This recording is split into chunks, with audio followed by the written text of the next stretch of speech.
ನಮಸ್ಕಾರ, ಇದು ವಿಶ್ವಂಬರ ಟಿವಿ. ನಾನು Guruprasad Shastri. News with guest ವಿಶೇಷ ಕಾರ್ಯಕ್ರಮಕ್ಕೆ ಸ್ವಾಗತ. ಇವತ್ತು ನಮ್ಮ ಜೊತೆ ಇದ್ದಾರೆ ಶ್ರೀ ಮಧುಕೇಶ್ವರ್ ಹೆಗಡೆ, ಕಲ್ಲಳ್ಳಿ ಮನೆ. ಪ್ರಧಾನಿ ನರೇಂದ್ರ ಮೋದಿ ಅವರ ಮನ್ ಕಿ ಬಾತ್ ಮೂಲಕ ದೇಶದಾದ್ಯಂತ ಚಿರಪರಿಚಿತರಾದವರು. ಜೊತೆಗೆ ಕಳೆದ 40 ವರ್ಷಗಳಿಂದ ಜೇನು ಕೃಷಿ ಮೂಲಕ ಜಿಲ್ಲೆ, ರಾಜ್ಯದಲ್ಲಿ ಮನೆ ಮಾತಾದವರು. ಇವತ್ತಿನ ಈ ನ್ಯೂಸ್ ವಿತ್ ಗೆಸ್ಟ್ ಕಾರ್ಯಕ್ರಮದ ವಿಶೇಷ ಅತಿಥಿಯಾಗಿ ನಮ್ಮ ಜೊತೆ ಇದ್ದಾರೆ. ಕಾರ್ಯಕ್ರಮಕ್ಕೆ ಆತ್ಮೀಯ ಸ್ವಾಗತ. ನಮಸ್ಕಾರ. ಆತ್ಮೀಯ ವೀಕ್ಷಕರೇ, ನಿಮ್ಮ ಸಹಕಾರ ಇದ್ದರೆ ಮಾತ್ರ ನಮ್ಮ ವಿಶ್ವಂಬರ ಟಿವಿ ಉಳಿಯಲು ಬೆಳೆಯಲು ಸಾಧ್ಯ. ನಮಗೆ ವೀಕ್ಷಕರೇ ಪ್ರತ್ಯಕ್ಷ ದೇವರು. ದಯವಿಟ್ಟು ವಿಶ್ವಂಬರ ಟಿವಿ ಸಬ್ಸ್ಕ್ರೈಬ್ ಮಾಡಿ, ಶೇರ್ ಮಾಡಿ. ಇಂದಿನ ಪ್ರಮುಖ ಸುದ್ದಿಗಳು. ಇತ್ತೀಚೆಗೆ ಜೇನು ಕೃಷಿಯತ್ತ ಜಿಲ್ಲೆಯ ಬಹುತೇಕ ಯುವಕರು ಹೊರಳುತ್ತಿದ್ದು, ಅಡಕೆ, ಬಾಳೆಯ ಜೊತೆಗೆ ಜೇನು ಕೃಷಿಯೆಡೆಗೆ ಗಮನ ಹರಿಸುವುದು ಸಂತಸದ ಸಂಗತಿ. ಈ ನಿಟ್ಟಿನಲ್ಲಿ Vishwambara TV news with guest ಇಂದಿನ ಕಾರ್ಯಕ್ರಮದಲ್ಲಿ ನಡೆದ ಚರ್ಚೆ ಇಲ್ಲಿದೆ. ಸರಿಗ ನಮ್ಮ ಭಾಗದಲ್ಲಿ ಪ್ರಧಾನವಾಗಿ ನಾವು ಹೆಚ್ಚಿಗೆ ಮಲೆನಾಡು ಭಾಗದಲ್ಲಿ ತೋಟದ ಕೃಷಿ ಅಂದ್ರೆ ತೋಟ, ಭತ್ತ, ಬಾಳೆ ಈ ತರ ಇದೆ. ಆದ್ರೆ ನಿಮ್ಗೆ ಅದರ ಹೊರತಾಗಿ ಜೇನು ಕೃಷಿಯನ್ನೇ ಯಾಕೆ ಮಾಡ್ಬೇಕಂತ ಅನ್ನಿಸ್ತು? ನನಗೆ ಮೂಲತಃ ನಾನೊಂದು ಬಡ ಕುಟುಂಬದಲ್ಲಿ ಹುಟ್ಟಿದವನು. ನನಗೆ ವಿದ್ಯಾರ್ಹತೆ ಇಲ್ಲ. ನಂತರದಲ್ಲಿ ಬಂಡವಾಳದ ಕೊರತೆ. ಹೀಗಿರುವಾಗ ನಾನು ಬೇರೆ ಯಾವುದೋ ಒಂದು ಬಿಸ್ನೆಸ್ ಅನ್ನ ಮಾಡಲಿಕ್ಕೆ ನನಗೆ ಆಗಲಿಲ್ಲ.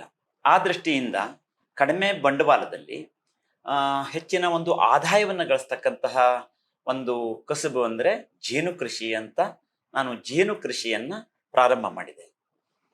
ತದನಂತರದಲ್ಲಿ ಜೇನು ಕೃಷಿಗೆ ಕೆಲವೊಂದು ಹಣದ ಅಭಾವ ಈ ಥರ ಆದಾಗ ನಾನು ಬ್ಯಾಂಕ್ನಲ್ಲಿ ಎಲ್ಲ ನಾನು ಕೇಳಿದಾಗ ನನಗೆ ಎಲ್ಲೂ ಆ ಒಂದು ಹಣಕಾಸಿನ ಇದು ಸೌಲಭ್ಯ ಸಿಗಲಿಲ್ಲ. ಕೊನೆಯಲ್ಲಿ ಅಲ್ಲಿ ಇಲ್ಲಿ ಎಲ್ಲ ಜನರ ಹತ್ರ ಕೇಳಿ ಒಂದಿಷ್ಟು ಸಾಲವನ್ನು ಮಾಡಿ ಈ ಜೇನು ಕೃಷಿಯನ್ನು ನಾನು ಪ್ರಾರಂಭ ಮಾಡಿದ್ದು. ಜೇನು ಕೃಷಿಯಿಂದ ನಮಗೆ ಹಾಗೂ ಪರಿಸರಕ್ಕೆ ಒಂದು ಒಳ್ಳೆಯ ಒಳಿತಾಗ್ತದೆ. ಯಾಕೆ ಕೇಳಿದರೆ ಜೇನಿನಿಂದ ಪರಾಗಸ್ಪರ್ಶ ಆಗಿ ಸಾಕಷ್ಟು ಹೂವುಗಳು ಕಾಯಿ ಕಟ್ಟುವಲ್ಲಿ ಸಹಕಾರ ಮಾಡ್ತದೆ. ನಾವು ಕೃಷಿಯ ಜೊತೆಯಲ್ಲಿ ಈ ಜೇನು ಕೃಷಿಯನ್ನ ಮಾಡಿ ಹೆಚ್ಚಿನ ಒಂದು ಆದಾಯವನ್ನು ಗಳಿಸಬಹುದು ಮತ್ತು ಆರ್ಥಿಕ ಸಬಲತೆಯನ್ನ ಪಡಿಬಹುದು ಅಂತ ಹೇಳುವಂಥದ್ದು. ಆಲ್ಬರ್ಟ್ ಐನ್ಸ್ಟೀನ್ ಹೇಳುವಂತ ವಿಜ್ಞಾನಿ ಹೇಳ್ತಾರೆ, ಪ್ರಪಂಚದಲ್ಲಿ 4 ವರ್ಷ ಜೇನಿಲ್ಲ ಅಂದ್ರೆ ಮನುಷ್ಯ ಕುಲ ಅಂತ್ಯ. ಈ ವೇದವಾಕ್ಯ ನನ್ನ ಬಹಳ ಒಂಥರ ಮನಸ್ಸಿಗೆ ಬಹಳ ತಾಕ್ತು. ಹಾಗಾಗಿ ಜೇನು ಕೃಷಿಯನ್ನ ಮಾಡೋದ್ರಿಂದ ಪರಿಸರಕ್ಕೂ ಒಂದು ಒಳ್ಳೆಯ ಕೆಲಸವನ್ನ ಮಾಡದಂತೆ ಆಗ್ತದೆ, ಹಾಗೂ ನಮ್ಮ ಒಂದು ಆದಾಯ ಕೂಡ ಜಾಸ್ತಿ ಆಗ್ತದೆ. ಹೆಚ್ಚಿನ ಬಂಡವಾಳ ಏನು ಅಗತ್ಯತೆ ಇಲ್ಲ, ವಿದ್ಯಾರ್ಹತೆ ಕೂಡ ಕಡಿಮೆ ಸಾಕು ಅನ್ನೋ ದೃಷ್ಟಿಯಲ್ಲಿ ನಾನು ಈ ಜೇನು ಕೃಷಿಯನ್ನ ಆಯ್ದುಕೊಂಡಿದ್ದು. ಈಗಾಗಲೇ ತಾವು 4 ದಶಕಗಳು ಅಂದ್ರೆ 35ರಿಂದ 40 ವರ್ಷಗಳಿಂದ ಜೇನು ಕೃಷಿಯನ್ನು ಮಾಡ್ತಾ ಇದ್ದೀರಿ. ಪ್ರಧಾನವಾಗಿ ಈ ಒಂದು ಅವಧಿಯಲ್ಲಿ ನೀವು ಎದುರಿಸ್ತಕ್ಕಂತ ಸವಾಲುಗಳು ಏನು? ಅಂದ್ರೆ ಪ್ರಾರಂಭಿಕ ಹಂತದಲ್ಲಿ ಈ ಜೇನು ಕೃಷಿ ಮಾಡುವಾಗ ಹೆಚ್ಚಿನದಾಗಿ ಬಂಡವಾಳದ ಕೊರತೆ ಅಂತೂ ನಾನು ಆಗ್ಲೇನೆ ಹೇಳಿದೆ. ಬಂಡವಾಳದ ಕೊರತೆಯ ಜೊತೆಯಲ್ಲಿ ಕೆಲವೊಂದು ಜೇನು ಕುಟುಂಬಗಳಿಗೆ ಬರ್ತಕ್ಕಂಥ ಕಾಯಿಲೆಗಳು, ಅಂದ್ರೆ ಉದಾಹರಣೆಗೆ ತೈಸ್ಯಾಕ್ ಬ್ರೂಡ್ ಹೇಳ್ತಕ್ಕಂಥ ಮಾರಕವಾದಂಥ ರೋಗ, ಇನ್ನೊಂದು ಅಂದ್ರೆ ವ್ಯಾಕ್ಸ್ ಮೌತ್ ಹೇಳ್ತಕ್ಕಂಥದ್ದು. ಇದರ ಒಟ್ಟಿಗೆ ಈ ವೆಲ್ಲೋ ಬ್ಯಾಂಡೆಡ್ ವ್ಯಾಸ್ಪ್ ಅಥವಾ ಕಡ್ಜೀರಿಗೆ ಹುಳು, ಕಡ್ಜೇನು ಹುಳು ಅಂತ ಏನು ಹೇಳ್ತೇವೆ, ಆ ಹುಳುಗಳಿಂದ ಜೇನು ಕುಟುಂಬಗಳು ನಾಶ ಆಗೋದು. ಹೀಗಾಗಿ ಈ ತರದ ಎಲ್ಲ ಸಮಸ್ಯೆಗಳು ಎದುರಾಗ್ತಾ ಇತ್ತು. ಅದಕ್ಕೆ ನಾನು ಕೆಲವೊಂದಿಷ್ಟು ನನ್ನದೇ ಆದಂತಹ ತಂತ್ರಜ್ಞಾನವನ್ನು ಉಪಯೋಗಿಸಿದೆ. ನನ್ನದೇ ಆದಂತಹದ್ದು ಈಗ ಯಾವ ರೀತಿಯಾಗಿ ಕಡ್ಜೇನು ಹುಳ ಬರದೇ ಇದ್ದಂತೆ ಹೆಚ್ಚಿನದಾಗಿ ಯಾವ ರೀತಿಯಾಗಿ ನಾವು ಸ್ವಲ್ಪ ಅಂದ್ರೆ ಕಡ್ಜೇನು ಹುಳ ಬಂದೇ ಬರ್ತದೆ, ಆದ್ರೂ ಅದರಿಂದ ನಾವು ಯಾವ ರೀತಿಯಲ್ಲಿ ಈ ಜೇನುಗೂಡುಗಳನ್ನ ರಕ್ಷಣೆ ಮಾಡ್ಕೊಳ್ಳೋದು. ಆನಂತರ ಈ ತೈಸ್ಯಾಕ್ ಬ್ರೂಡ್ ರೋಗ ಬರೋದ ಪೂರ್ವದಲ್ಲಿ ನಾವೇನ್ ಬೇಕಾದ್ರೂ ಮಾಡಿ ಅದನ್ನ ಕಂಟ್ರೋಲ್ ಮಾಡಬಹುದು. ಆದ್ರೆ ಬಂದ ಮೇಲೆ ಆ ಗೂಡನ್ನ ಯಾವುದೇ ರೀತಿಯಲ್ಲೂ ರಕ್ಷಣೆ ಮಾಡ್ಲಿಕ್ಕೆ ಆಗೋದಿಲ್ಲ. ಆ ನಿಟ್ಟಿನಲ್ಲಿ ನಾನು ಏನ್ ಮಾಡಿದೆ ಕೇಳಿದ್ರೆ, ಆ ಜೇನು ಕುಟುಂಬವನ್ನ ಚೆನ್ನಾಗಿ ಬಲಿಷ್ಠಗೊಳಿಸಿ ಅದಕ್ಕೆ ಹೆಚ್ಚಿನದಾಗಿ ಫುಡ್ ಅನ್ನೆಲ್ಲ ಕೊಟ್ಟು ಚೆನ್ನಾಗಿ ಆ ಗೂಡುಗಳನ್ನ ರಕ್ಷಣೆ ಮಾಡ್ಕೊಳ್ಳುವಂಥದ್ದು. ಈ ತರ ಮಾಡೋದ್ರಿಂದ ನಾವು ಜೇನು ಕುಟುಂಬವನ್ನ ರಕ್ಷಣೆ ಮಾಡ್ಕೊಳ್ಬಹುದು. ಈ ಒಂದು ಸಮಸ್ಯೆಯಿಂದ, ಈ ಸವಾಲುಗಳಿಂದ ನಾವು ಅದರಿಂದ ಮುಕ್ತಿ ಪಡಿಬಹುದು. ಇಲ್ಲ ಅಂದ್ರೆ ಜೇನು ಕೃಷಿನೇ ಬೇಡ ಹೇಳುವಂತ ಒಂದು ಮಟ್ಟಕ್ಕೆ ಹೋಗುವಂತಹ ಒಂದು ಸಮಸ್ಯೆ ಕೂಡ ಎದುರಾಗ್ತದೆ ಅದು. ಹೌದು. ಹಾಗಾಗಿ ನಾನು ಇದೆಲ್ಲಕ್ಕೂ ಕೂಡ ನನ್ನದೇ ಆದಂತಹ ಒಂದಿಷ್ಟು ಪರಿಹಾರವನ್ನ ಕಂಡುಕೊಂಡು ಇವತ್ತು ನಾನು ಫಸ್ಟಿಗೆ ಸ್ಟಾರ್ಟ್ ಮಾಡಿದ್ದು ಒಂದು 4-5 ಬಾಕ್ಸ್ಗಳಿಂದ. ಆ ನಂತರ ನನಗೆ ಸರ್ಕಾರದಿಂದ ಒಂದು 50 ಬಾಕ್ಸಿಗೆ ನನಗೆ ಸಬ್ಸಿಡಿಯ ರೂಪದಲ್ಲಿ ನನಗೆ ಸಹಾಯಧನ ಸಿಕ್ತು.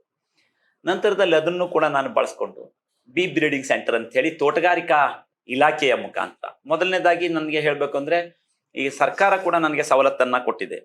ತೋಟಗಾರಿಕಾ ಇಲಾಖೆಯ ಮುಖಾಂತರ ಜೇನು ಪೆಟ್ಟಿಗೆಗಳನ್ನ ತಗೊಂಡು ಅದಕ್ಕೆ ಸರಿಯಾದಂತಹ ರೀತಿಯಲ್ಲಿ ಅದನ್ನ ಸಾಕಾಣಿಕೆ ಮಾಡಿ, ಕೃಷಿ ವಿಜ್ಞಾನ ಕೇಂದ್ರದವರು ಕೂಡ ಇದಕ್ಕೆ ಹೆಲ್ಪ್ ಮಾಡಿದ್ರು. ಹೀಗೇನೆ ಎಲ್ಲ ಇಲಾಖೆಗಳು ಕೂಡ ಇದರಲ್ಲಿ ನನಗೆ ಒಂದು ಸಹಭಾಗಿತ್ವವನ್ನು ವಹಿಸುವಲ್ಲಿ ನನಗೆ ಬಹಳ ಒಂದು ಹೆಲ್ಪ್ ಅನ್ನ ಮಾಡಿದಾವೆ.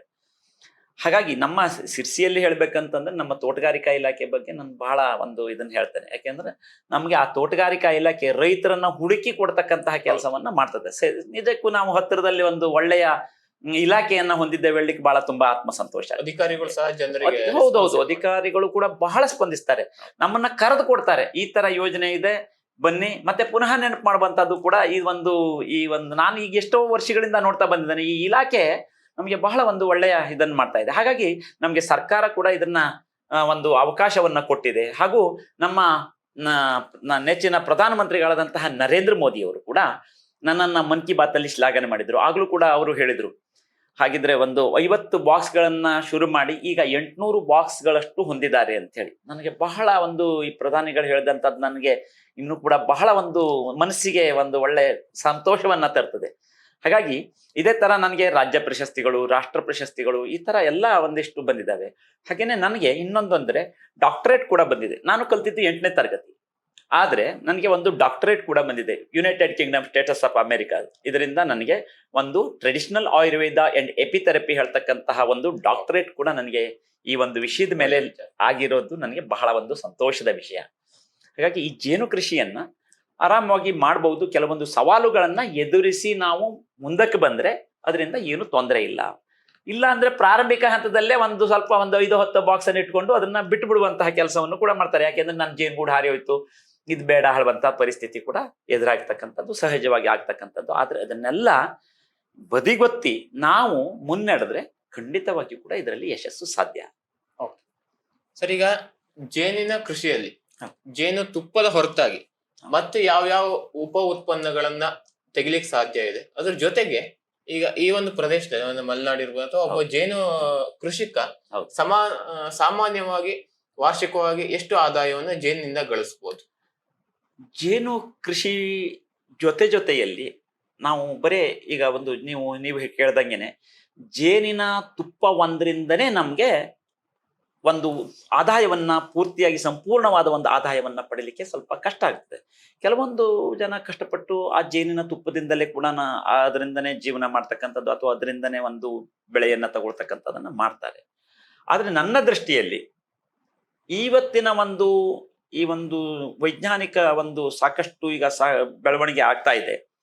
ಆ ನಿಟ್ಟಿನಲ್ಲಿ ಅದಕ್ಕೆ ನಾವು ವೈಜ್ಞಾನಿಕ ರೀತಿಯಲ್ಲಿ ಈ ಜೇನು ಕೃಷಿಯನ್ನ ಮಾಡೋದ್ರಿಂದ ಹಾಗೂ ಈ ಕೆಲವೊಂದು ಉತ್ಪನ್ನಗಳನ್ನ ತೆಗೆಯೋದ್ರಿಂದ ನಾವು ಆದಾಯವನ್ನ ಹೆಚ್ಚಿಗೆ ಮಾಡ್ಕೊಳ್ಬಹುದು. ಉದಾಹರಣೆಗೆ ಹೇಳ್ಬೇಕಂದ್ರೆ ನಾನು ತೆಗಿತಾ ಇರ್ತಕ್ಕಂಥದ್ದು ಜೇನಿನಲ್ಲಿ ಜೇನಿನ ಮೇಣವನ್ನ ಹಾಗೆ ಕೊಟ್ರೆ ಒಂದು 150 ರೂಪಾಯಿ ಆ ಜೇನಿನ ಮೇಣಕ್ಕೆ. ಅದನ್ನ ನಾವು ಮೌಲ್ಯವರ್ಧನೆ ಅಂದ್ರೆ ಅದನ್ನ ಜೇನಿನ ಮೇಣವನ್ನ ಪ್ರೊಸೆಸ್ ಮಾಡಿದಾಗ ಸಾಧಾರಣವಾಗಿ ಒಳ್ಳೆ ರೀತಿಯ ಮೇಣವನ್ನ ನಾವು ಫಿಲ್ಟರ್ ಮಾಡಿದಾಗ ಅದಕ್ಕೆ 850 ರೂಪಾಯಿ. ನಂತರದಲ್ಲಿ ಅದನ್ನ ಪ್ರಾಡಕ್ಟ್ ಅನ್ನಾಗಿ ಮಾಡಿದ್ರೆ, ಉದಾಹರಣೆಗೆ ನಾನು ಒಂದು ಲಿಫ್ಟಿಕ್ಕೋ ಮಾಡ್ತೇನೆ. ಆ ತರ ಮಾಡಿದಾಗ ಅದಕ್ಕೆ 1 kgಗೆ 10,000 ರೂಪಾಯಿಗೆ ನಾವು ಮಾರ್ತೇವೆ.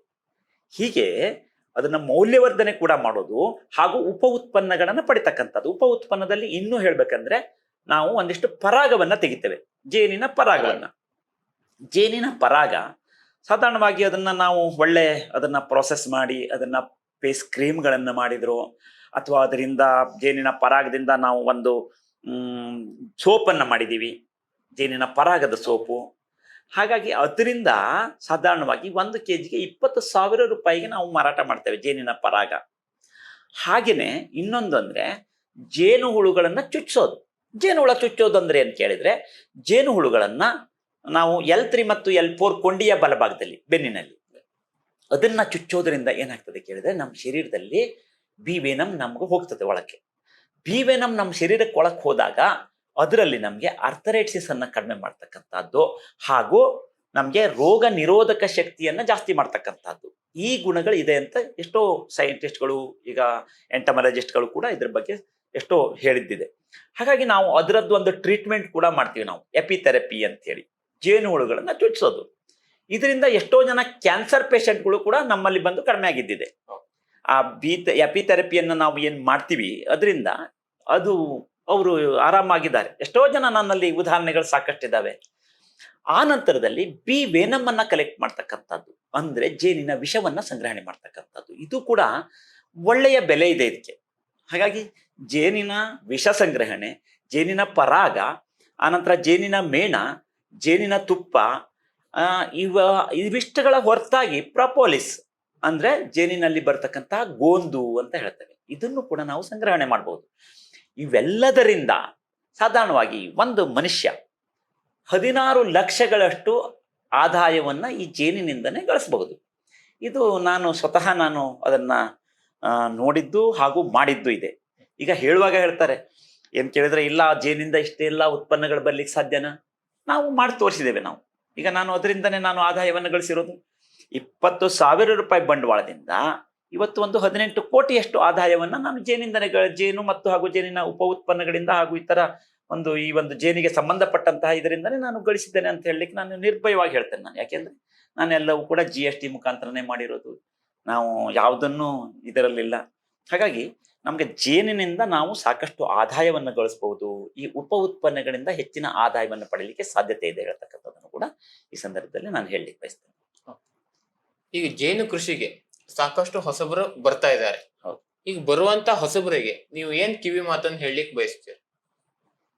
ಈಗ ಇತ್ತೀಚಿನ ದಿನಗಳಲ್ಲಿ ನೀವು ಹೇಳಿದಾಗೆ ಜೇನು ಕೃಷಿಯಲ್ಲಿ ಆಸಕ್ತರು ಬಹಳ ಆಗ್ತಾ ಇದ್ದಾರೆ. ಕಾರಣ ಏನು ಇಷ್ಟೇ, ಈ ಯುವಕರು ಎಷ್ಟೋ ಈ ಕೊರೋನಾದಂತ ಸಂದರ್ಭದಲ್ಲಿ ಇದನ್ನೆಲ್ಲ ಸವಾಲುಗಳನ್ನು ಎದುರಿಸಿದ್ರು. ಹಾಗಾಗಿ ಏನಾದ್ರೂ ಒಂದು ಹಳ್ಳಿಯಲ್ಲಿ ಈ ವೃತ್ತಿಯನ್ನ ಮಾಡಬೇಕು ಅಂತಕ್ಕಂತಹ ಒಂದು ಆಸಕ್ತಿಯಿಂದ ಸಾಕಷ್ಟು ಜನ ಈ ಯುವಕರು ನನ್ನ ಹತ್ರ ಬಂದು ತರಬೇತಿಯನ್ನ ತಗೊಂಡಿದ್ದಾರೆ. ಉದಾಹರಣೆಗೆ ಹೇಳ್ಬೇಕಂದ್ರೆ, ಬೇರೆ ಬೇರೆ ರಾಜ್ಯಗಳಿಂದ ಕೂಡ ನಮ್ಮಲ್ಲಿಗೆ ಇವತ್ತು ಬಂದು ತರಬೇತಿಯನ್ನ ತಗೊಂಡಿದ್ದಾರೆ. ನಂದೊಂದು ಈ ತರಬೇತಿ ಕೇಂದ್ರ ಕೂಡ ಮಾಡಿದ್ದೇನೆ ನಾನು. ಇಲ್ಲಿ ಕುಮಟಾ ರೋಡ್ನಲ್ಲಿ ನಮ್ದೊಂದು ಉಚಿತವಾಗಿ ಟ್ರೈನಿಂಗ್ ಸೆಂಟರ್, ಯಾವುದೇ ಒಂದು ಶುಲ್ಕ ಇಲ್ದೇನೆ ಅವರಿಗೆ ಊಟ ವಸತಿಯನ್ನೆಲ್ಲ ಕೊಟ್ಟು ನಾವು ಅವರಿಗೆ ತರಬೇತಿಯನ್ನ ಕೊಡ್ತೇವೆ. ಈ ತರಬೇತಿಯನ್ನ ತಗೊಂಡು ಜೇನು ಕೃಷಿಯನ್ನ ಮಾಡಿದವರಿದ್ದಾರೆ. ಇವತ್ತು ಗ್ವಾಲಿಯರ್, ಮಧ್ಯಪ್ರದೇಶದಿಂದ, ಛತ್ತೀಸ್ಗಢದಿಂದ, ಬೇರೆ ಬೇರೆ ರಾಜ್ಯಗಳಿಂದ ನಮ್ಮಲ್ಲಿ ಬಂದು ಉಳಿದು ತರಬೇತಿಯನ್ನ ತಗೊಂಡು ಹೋಗಿದ್ದಾರೆ.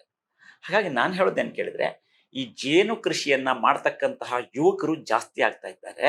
ಅವರಿಗೆ ಸರಿಯಾದ ನಿಟ್ಟಿನಲ್ಲಿ ನಾವು ಒಂದು ಮಾಹಿತಿಯನ್ನ ಕೊಡೋದು ಅಗತ್ಯತೆ ಇದೆ.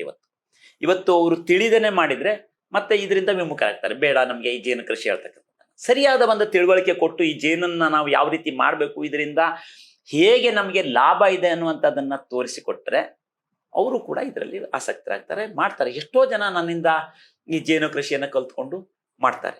ಹಾಗಾಗಿ ನಾವು ಮೂಲತಃ ಹೇಳ್ಬೇಕಂದ್ರೆ, ನನ್ನಂತಹ ಜೇನು ಕೃಷಿಕರು ಸುಮಾರು ಒಂದಿಷ್ಟು ಜನ ಇದ್ದಾರೆ, ಈಗಾಗ್ಲೇನೆ ಆಲ್ರೆಡಿ ಬಹಳಷ್ಟು ಜನ ಇದ್ದಾರೆ. ಅವರು ಕೂಡ ಇವತ್ತು ಈ ಜೇನು ಕೃಷಿಯಲ್ಲಿ ತಮಗೆ ಬಂದಂತಹ ತಿಳುವಳಿಕೆಯನ್ನ ಕೊಡ್ತಾ ಇದ್ದಾರೆ. ಅದರಿಂದ ಇವತ್ತು ಈ ಜೇನು ಸಾಕಾಣಿಕೆದಾರರ ಸಂಖ್ಯೆ ಜಾಸ್ತಿ ಆಗ್ತಾ ಇದೆ. ಈಗ ನಾನೊಬ್ಬನೇ ಕೊಡ್ತೇನೆ ಅಂತಲ್ಲ, ಇದರಿಂದ ಸಾಕಷ್ಟು ಜನ ಇದರ ಬೆನ್ನ ಹಿಂದೆ ಸಾಕಷ್ಟು ಜನ ಇದ್ದಾರೆ. ಹಾಗಾಗಿ ನಾವೊಂದು 40-50 ಜನ ಬಂದ್ರು ಕೂಡ ಅಲ್ಲಿ ಅವರಿಗೆ ವಸತಿ ಮಾಡಲಿಕ್ಕೆ ಎಲ್ಲ ವ್ಯವಸ್ಥೆಯನ್ನು ಕೂಡ ಮಾಡಿಟ್ಟಿದ್ದೇನೆ ನಾನು. ಒಂದು 30-40 ಜನ ಬಂದ್ರು ಅಲ್ಲಿ ಉಳ್ಕೊಂಡು ಈ ಜೇನು ಕೃಷಿಯನ್ನ ಕಲಿತಾ ಇದ್ದಾರೆ. ಯುವಕರು ಇನ್ನೂ ಮುಂದೆ ಬರಬೇಕು. ಈಗ ಕೃಷಿಯ ಜೊತೆಯಲ್ಲಿ ಈ ಒಂದು ಕೃಷಿಯನ್ನ ಮಾಡೋದು, ಜೊತೆಯಲ್ಲಿ ವಿದ್ಯಾಭ್ಯಾಸದ ಜೊತೆ ಕೂಡ ಈ ಕೃಷಿಯನ್ನ ಮಾಡ್ಬೋದು. ಈ ಕಾಲೇಜಿಗೆ ಹೋಗಂತ ಸ್ಟೂಡೆಂಟ್ಗಳು ಕೂಡ ಅಲ್ಲಿ ಯಾವುದೋ ಒಂದು ಯೂನಿವರ್ಸಿಟಿಯಲ್ಲಿ ಓದ್ತಾ ಇರ್ತಾರೆ. ಬೇಕಾದಷ್ಟು ದೊಡ್ಡ ಜಾಗ ಪ್ರದೇಶ ಇದೆ ಅಲ್ಲಿ ಅವರದ್ದೇ ಆದಂತಹ ಗೂಡುಗಳನ್ನು ಇಟ್ಕೊಂಡು ಈ ಜೇನು ಕೃಷಿಯನ್ನ ಮಾಡೋದ್ರಿಂದ ಅವರಿಗೂ ಒಂದು ದೊಡ್ಡ ಆದಾಯ ಬರ್ತದೆ. ಆನಂತರ ಮನೆಯಲ್ಲಿ ಈಗ ಖರ್ಚನ್ನ ತಂದೆ ತಾಯಿನೇ ಆ ಕಾಲೇಜಿಗೆ ಬರೆಸ್ತಕ್ಕಂತಹ ಖರ್ಚನ್ನ ಇವರು ತಂದೆ ತಾಯಿಗಳೇ ಕೊಡೋದು ಕೂಡ ತಪ್ತದೆ ಅವರಿಗೆ. ಹಾಗಾಗಿ ನಾವು ಈ ಜೇನು ಕೃಷಿಯನ್ನ ಮಾಡಲಿಕ್ಕೆ ಉತ್ತೇಜಿಸಬೇಕು, ಯುವಕರು ಇದಕ್ಕೆ ಬರಬೇಕು. ಯಾವುದೇ ಯುವಕರು ಬಂದರೂ ಕೂಡ ನಾನು ಈ ಜೇನು ಕೃಷಿಯನ್ನ ಸಂಪೂರ್ಣವಾಗಿ ಅವರಿಗೆ ನನಗೆ ತಿಳಿದಂತ ಮಾಹಿತಿಯನ್ನು ನಾನು ಕೊಡ್ಲಿಕ್ಕೆ ಬದ್ಧನಿದ್ದೇನೆ ಹೇಳ್ತಕ್ಕಂಥದ್ದನ್ನು ಕೂಡ ಈ ಒಂದು ಸಂದರ್ಭದಲ್ಲಿ ನಾನು ಹೇಳಲಿಕ್ಕೆ ಬಯಸ್ತೇನೆ. ಸರ್, ಈಗ ನಿಮ್ಮಲ್ಲಿ ಯಾವ್ಯಾವ ಉತ್ಪನ್ನಗಳು ಅಥವಾ ಉಪ ಉತ್ಪನ್ನಗಳು ಮಾರಾಟಕ್ಕಿರ್ಬೋದು ಅಥವಾ ಇದು ಪ್ರದರ್ಶನಕ್ಕಿರ್ಬೋದು ಸಿಗತ್ತೆ ಹೇಳೋದು ನಮ್ಮ ವೀಕ್ಷಕರಿಗೆ ಮಾತು ಹೇಳಿ. ನಮ್ಮಲ್ಲಿ ರಾಯಲ್ ಜೆಲ್ಲಿ, ರಾಯಲ್ ಜೆಲ್ಲಿ ಅಂತಂದ್ರೆ ರಾಜಶಾಹಿ ರಸ ಅಂತ ಹೇಳ್ತಾರೆ.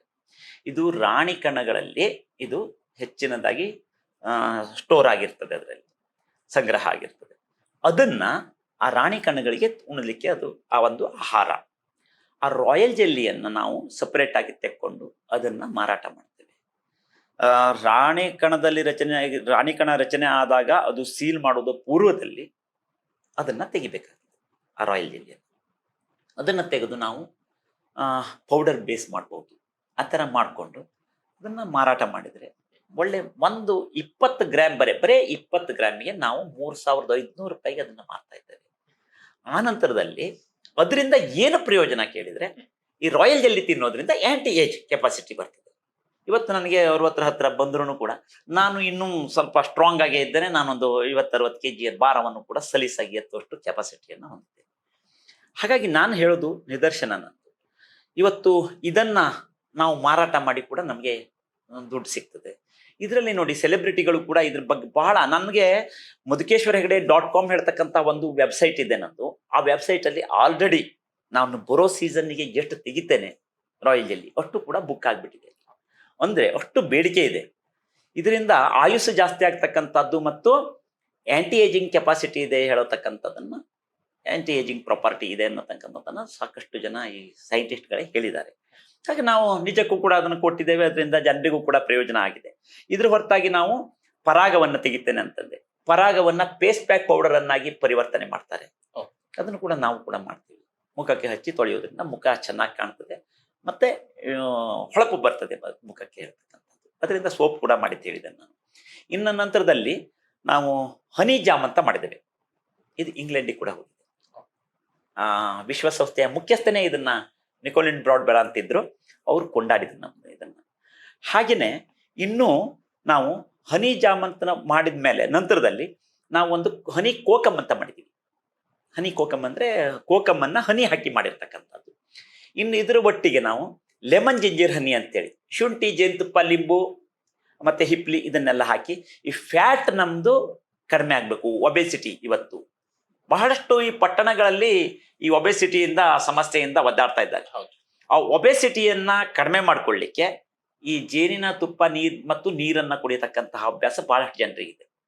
ಅದ್ರ ಬದಲಿ ನಾನೇನ್ ಮಾಡಿದ್ದೇನೆ ಕೇಳಿದ್ರೆ, ಈ ಶುಂಠಿ ಹುಡುಕ್ಬೇಕು ಅಥವಾ ಲಿಂಬು ಹುಡುಕ್ಬೇಕು, ಜೇನುತುಪ್ಪ ಹುಡುಕ್ಬೇಕು, ಏನೂ ಇಲ್ಲ, ಎಲ್ಲವನ್ನೂ ರೆಡಿ ಮಾಡಿ ಇವತ್ತು ಅದನ್ನ ಒಂದು ಲೆಮನ್ ಜಿಂಜರ್ ಹನಿ ಹೇಳ್ತಕ್ಕಂಥ ಒಂದು ಪ್ರಾಡಕ್ಟ್ ಅನ್ನ ನಾನು ಬಿಡುಗಡೆ ಮಾಡಿದೆ. ಅದು ಕೂಡ ಬಹಳಷ್ಟು ಸೇಲ್ ಆಗ್ತಾ ಇದೆ. ಇವೆಲ್ಲ ಹನಿ ಬೇಸ್ಡ್ ಎಲ್ಲಾನು ಕೂಡ. ಇದರ ಜೊತೆಯಲ್ಲಿ ನಾನು ಆಮ್ಲಾಶ್ವಗಂಧ ಲೇಹ ಅಂತೇಳಿ, ಅಂದ್ರೆ ಆಮ್ಲಾಶ್ವಗಂಧ ಲೇಹ ಅಂದ್ರೆ ಇದು ನೆಲ್ಲಿಕಾಯಿ, ಅಶ್ವಗಂಧ, ಶತಾವರಿ, ವಿಧಾರಿ, ಜೇನುತುಪ್ಪ ಇವುಗಳನ್ನೆಲ್ಲ ಮಿಶ್ರಣ ಮಾಡಿ ಒಂದು ಬಾಟ್ಲಲ್ಲಿ ತುಂಬಿ ಅದನ್ನ ನಾನು ಕೊಡ್ತಾ ಇದ್ದೇನೆ. ಇವತ್ತು ಸಾಕಷ್ಟು ಜನ ಅದನ್ನ ತಿಂದವರು ಹೇಳ್ತಾ ಇದ್ದಾರೆ, ನನಗೆ ನರ್ವ್ಸ್ ವೀಕ್ನೆಸ್ ಕಡಿಮೆ ಆಗಿದೆ, ಇನ್ನು ನನಗೆ ತಲೆ ಕೂದಲು ಉದುರ್ತಕ್ಕಂಥದ್ದು ಕಡಿಮೆ ಆಗಿದೆ, ನನಗೆ ದೃಷ್ಟಿಹೀನತೆ ಕಡಿಮೆ ಆಗಿದೆ. ಬಂದಂತಹ ಜನಗಳೇ ನನಗೆ ಇದಕ್ಕೆ ಹೇಳ್ತಕ್ಕಂಥದ್ದು. ಹಾಗಾಗಿ ನಿಜಕ್ಕೂ ಕೂಡ ಇದಿಷ್ಟು ನಾವು ಒಂದಿಷ್ಟು ಉತ್ಪನ್ನಗಳನ್ನ ಮಾಡ್ತಾ ಇದ್ದೇನೆ. ಇದ್ರ ಹೊರತಾಗಿ ಕ್ಯಾಂಡಲ್ಗಳು, ಅಂದ್ರೆ ಈ ಜೇನಿನ ಮೇಣದಿಂದ ಕ್ಯಾಂಡಲ್ಗಳು, ಆನಂತರ ಲಿಫ್ಟ್ ಬಾಂಬ್, ತುಟಿಗೆ ಹಚ್ಚಲಿಕ್ಕೆ ಈ ಲಿಫ್ಟ್ ಬಾಂಬ್ ನೀವು ಬೇರೆ ಬೇರೆ ಇದನ್ನ ಹೇಳ್ಬಹುದು, ಲಿಫ್ಟಿಕ್ ಇರ್ಬೋದು, ಬೇರೆ ಬೇರೆ. ಇವೆಲ್ಲ ಏನಿದೆ ಕೇಳಿದ್ರೆ ಪೆಟ್ರೋಲಿಯಂ ಜೆಲ್ಲಿಯಿಂದ ಮಾಡ್ತಕ್ಕಂಥದ್ದು. ನಾವು ನ್ಯಾಚುರಲ್ ಆಗಿ ಜೇನಿನ ಮೇಣ, ಕೊಬ್ಬರಿ ಎಣ್ಣೆ ಮತ್ತು ಬೀಟ್ರೋಟ್ ಪೌಡರ್ ಅನ್ನ ಹಾಕ್ತೀವಿ. ಲಿಫ್ಟಿಕ್ಗೆ ಈ ಅನೋಟ ಹೇಳ್ತಕ್ಕಂಥದ್ದು ಒಂದು ಕುಂಕುಮಕಾಯಿ ಅಂತ ಬರ್ತದೆ, ಅದರಿಂದ ಕಲರ್ ಅನ್ನ ಆ್ಯಡ್ ಮಾಡ್ತೀವಿ. ಇದು ಯಾವುದು ಕೂಡ ಕೆಮಿಕಲ್ ಇಲ್ಲದೆ ಹೋಗ್ತಕ್ಕಂಥದ್ದು, ಬಹಳ ಉತ್ತಮವಾದಂತಹ ಜನರಿಗೆ ಇದು ಕೂಡ ಆರೋಗ್ಯದ ಮೇಲೂ ಕೂಡ ಪರಿಣಾಮ ಬೀರೋದಿಲ್ಲ. ಇವತ್ತು ಬೇರೆ ಬೇರೆ ಕೆಮಿಕಲ್ಗಳನ್ನು ಉಪಯೋಗಿಸೋದ್ರಿಂದ ಈ ಲಿಫ್ಟಿಕ್ಗಳು, ಅದರಲ್ಲಿ ಹಾಕ್ತಕ್ಕಂಥ ಕಲರ್ಗಳು, ಅದರಿಂದ ಕ್ಯಾನ್ಸರ್ ಬರ್ತದೆ ಹೇಳ್ತಕ್ಕಂಥದ್ದನ್ನು ನಾವು ಕೇಳ್ತಾ ಇದ್ದೇವೆ. ಹಾಗೆಯೇ ಈ ತುಟಿಯ ಮೇಲೆ ಬರ್ತಕ್ಕಂತಹ ಕೆಲವೊಂದು ಕಾಯಿಲೆಗಳು, ಅದು ಕೂಡ ಇದರಿಂದ ಬರ್ತದೆ, ಲಿಫ್ಟಿಕ್ ಇಂದ. ಇದನ್ನೆಲ್ಲ ಎಷ್ಟೋ ಜನ ಇವತ್ತು ಮಹಿಳೆಯರಿಗೆ, ಮಾತೆಯರಿಗೆ ಗೊತ್ತಿಲ್ಲ.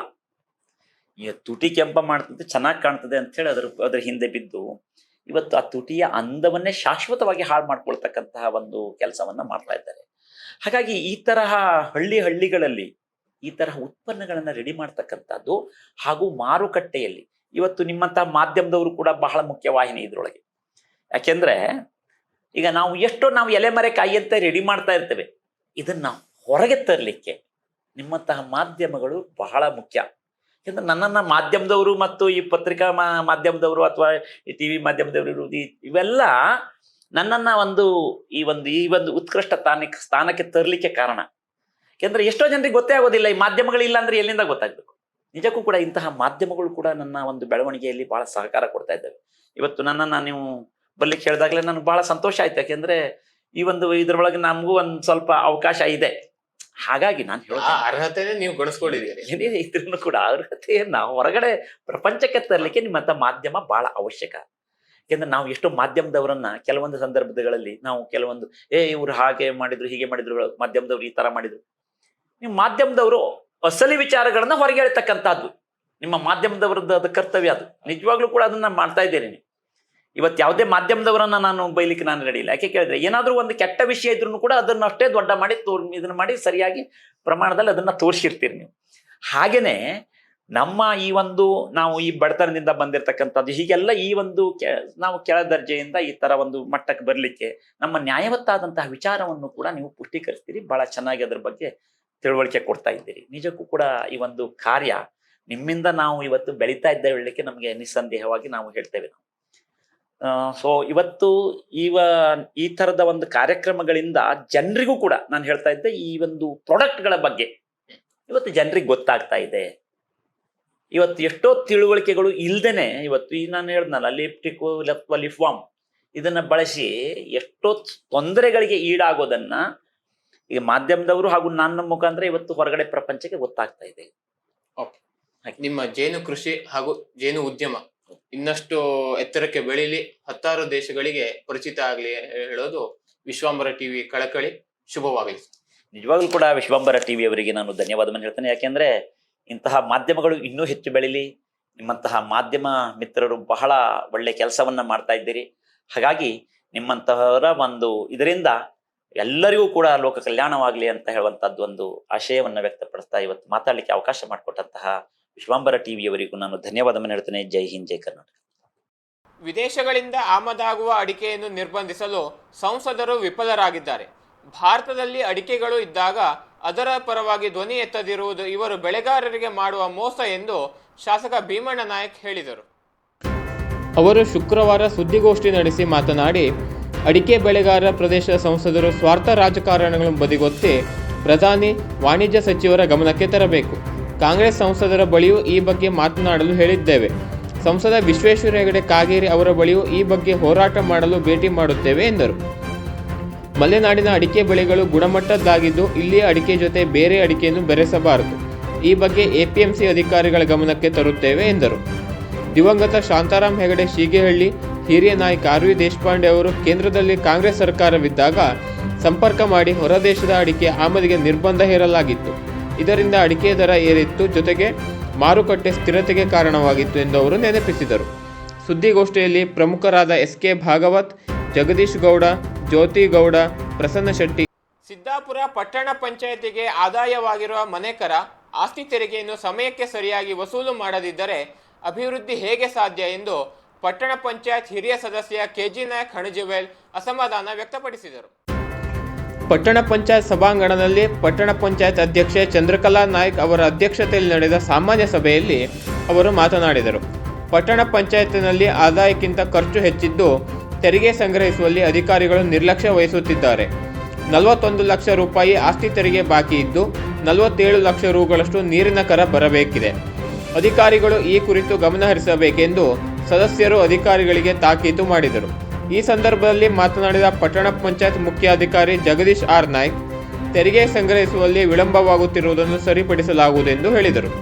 ಸಭೆಯಲ್ಲಿ ಪಟ್ಟಣ ಪಂಚಾಯತ್ ಉಪಾಧ್ಯಕ್ಷ ವಿನಯ್ ಹೊನ್ನೆಗುಂಡಿ, ಸ್ಥಾಯಿ ಸಮಿತಿ ಅಧ್ಯಕ್ಷ ಸುಧೀರ್ ನಾಯ್ಕ್ ಕೊಂಡ್ಲಿ ಸೇರಿದಂತೆ ತಂತ್ರಜ್ಞಾನ ತಾಂತ್ರಿಕತೆ ಮುಂದುವರೆದಂತೆ ಅದರ ಸದ್ವಿನಿಯೋಗದ ಜೊತೆಗೆ ಅದನ್ನು ದುರುಪಯೋಗ ಪಡಿಸಿಕೊಳ್ಳುವವರ ಸಂಖ್ಯೆಯೂ ಹೆಚ್ಚುತ್ತಿದೆ. ಸೈಬರ್ ವಂಚನೆಯಿಂದ ಪಾರಾಗಲು ವಿದ್ಯಾರ್ಥಿಗಳು ಜಾಗೃತರಾಗಿರಬೇಕು ಎಂದು ಜಿಲ್ಲಾ ಪೊಲೀಸ್ ವರಿಷ್ಠಾಧಿಕಾರಿ ಎಂ ನಾರಾಯಣ್ ಹೇಳಿದರು.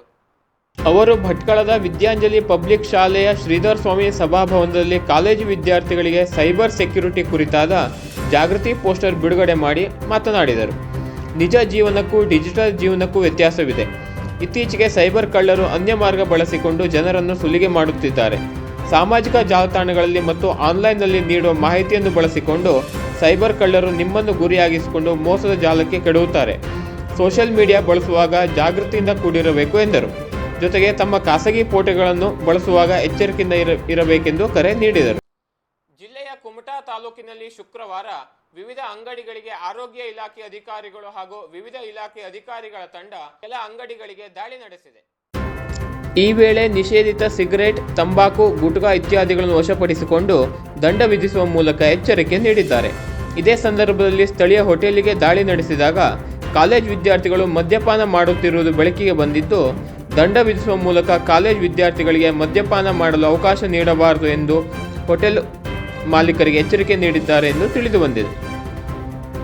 ಕಸ್ತೂರಿ ರಂಗನ್ ವರದಿ ಆಧಾರದ ಮೇಲೆ ಪಶ್ಚಿಮ ಘಟ್ಟ ಪ್ರದೇಶವನ್ನು ಪರಿಸರ ಸೂಕ್ಷ್ಮ ವಲಯವೆಂದು ಘೋಷಿಸುವ ಕೇಂದ್ರ ಸರ್ಕಾರದ ಅಧಿಸೂಚನೆಯನ್ನು ರಾಜ್ಯ ಸರ್ಕಾರವು ಗುರುವಾರ ನಡೆದ ರಾಜ್ಯ ಸಚಿವ ಸಂಪುಟ ಸಭೆಯಲ್ಲಿ ತಿರಸ್ಕರಿಸುವುದನ್ನು ಸ್ವಾಗತಿಸುತ್ತೇನೆ ಎಂದು ಯಲ್ಲಾಪುರ ಮುಂಡಗೋಡು ಶಾಸಕ ಶಿವರಾಮ್ ಹೆಬ್ಬಾರ್ ಹೇಳಿದರು. ಈ ಕುರಿತು ವಿಡಿಯೋ ಹೇಳಿಕೆ ನೀಡಿರುವ ಅವರು, ಪಶ್ಚಿಮ ಘಟ್ಟಗಳ ಅಂಚಿನಲ್ಲಿ ಬದುಕು ಕಟ್ಟಿಕೊಂಡಿರುವ ಸಾವಿರಾರು ಕುಟುಂಬಗಳ ಎದೆ ಕಂಪಿಸುವ ಈ ವರದಿಯನ್ನು ನಾವು ಎಂದಿಗೂ ಸಹ ಒಪ್ಪುವುದಕ್ಕೆ ಸಾಧ್ಯವಿಲ್ಲ. ಮಲೆನಾಡು ಹಾಗೂ ಕರಾವಳಿ ಭಾಗದ ಜನರ ಬೇಡಿಕೆಯಂತೆ ಕಸ್ತೂರಿ ರಂಗನ್ ವರದಿಯನ್ನು ರಾಜ್ಯ ಸರ್ಕಾರವು ತಿರಸ್ಕರಿಸುವುದಕ್ಕೆ ಈ ಭಾಗದ ಜನರ ಪರವಾಗಿ ಮುಖ್ಯಮಂತ್ರಿ ಸಿದ್ದರಾಮಯ್ಯ ಅವರಿಗೆ, ಉಪಮುಖ್ಯಮಂತ್ರಿ ಡಿ.ಕೆ. ಶಿವಕುಮಾರ್, ಅರಣ್ಯ ಖಾತೆ ಸಚಿವ ಈಶ್ವರ್ ಖಂಡ್ರೆ ಹಾಗೂ ಸಚಿವ ಸಂಪುಟದ ಎಲ್ಲಾ ಸಚಿವರಿಗೆ ಸಹ ಅಭಿನಂದನೆಯನ್ನು. ಶಾಸಕರು, ಸಂಸದರು, ಪರಿಷತ್ತಿನ ಸದಸ್ಯರು ಎಲ್ಲೋ ಒಕ್ಕೂರಿನಿಂದ ಮಾತಾಡಿದ್ವಿ. ಯಾವುದೇ ಕಾರಣಕ್ಕಾಗಿ ಕಸ್ತೂರಿ ರಂಗನ್ ರಿಪೋರ್ಟ್ ಜಾರಿ ಮಾಡಕೂಡದು. ಇದರಿಂದ ಜಾರಿ ಮಾಡಿದರೆ ನಮ್ಮ ಜಿಲ್ಲೆಯ ಪರಿಸ್ಥಿತಿ ಪೂರ್ತಿ ಹಾಳಾಗ್ಬಿಡುತ್ತೆ, ಅದಕ್ಕೆ ನಮ್ಮ ಬದುಕಿನ ಸ್ಥಿತಿ ಹಾಳಾಗೋಗುತ್ತೆ ಅಂತಕ್ಕಂಥ ಮಾತನ್ನು ಹೇಳಿದ್ವಿ. ನಮ್ಮೆಲ್ಲರ ಮಾತಿಗೆ ಗೌರವ ಕೊಟ್ಟು ಸರ್ಕಾರ ತೆಗೆದುಕೊಳ್ತಾ ನಿರ್ಣಯಕ್ಕೆ ನಾನು ಹಾರ್ದಿಕವಾದ ಅಭಿನಂದನೆ ಸಲ್ಲಿಸ್ತೇನೆ. ಸ್ವಚ್ಛತೆಯೇ ಸೇವೆ ಅಭಿಯಾನದಡಿ ಸ್ವಚ್ಛತಾ ಕಾರ್ಯಕ್ರಮ ಸಿದ್ದಾಪುರ ಪಟ್ಟಣದಲ್ಲಿ ವಿವಿಧ ಇಲಾಖೆಯ ಸಹಕಾರದೊಂದಿಗೆ ಶುಕ್ರವಾರ ನಡೆಯಿತು.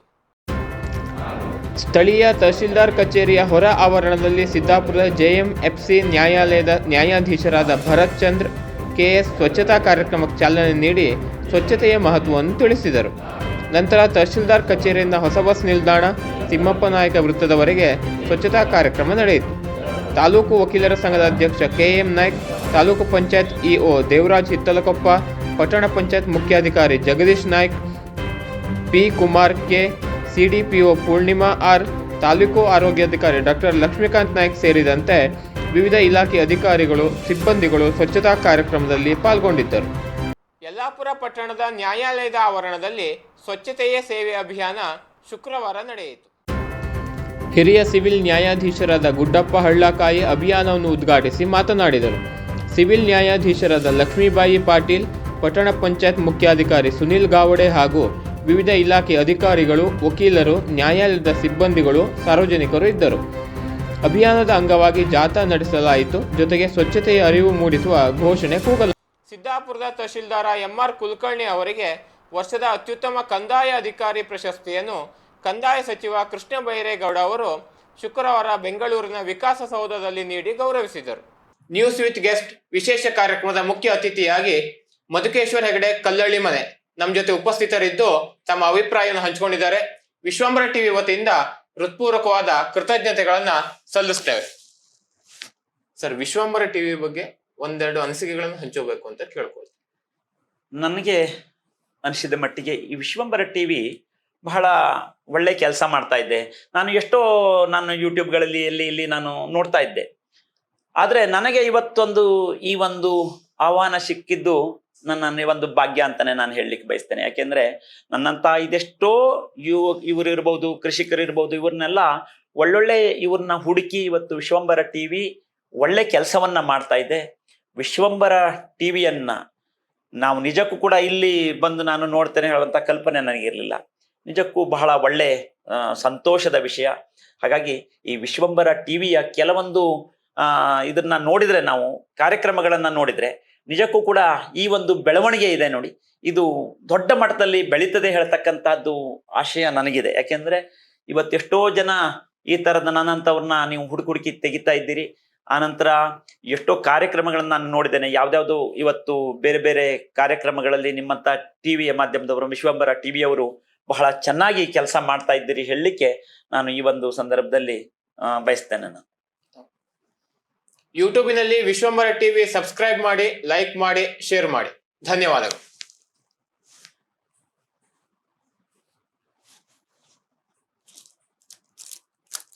ಧನ್ಯವಾದ.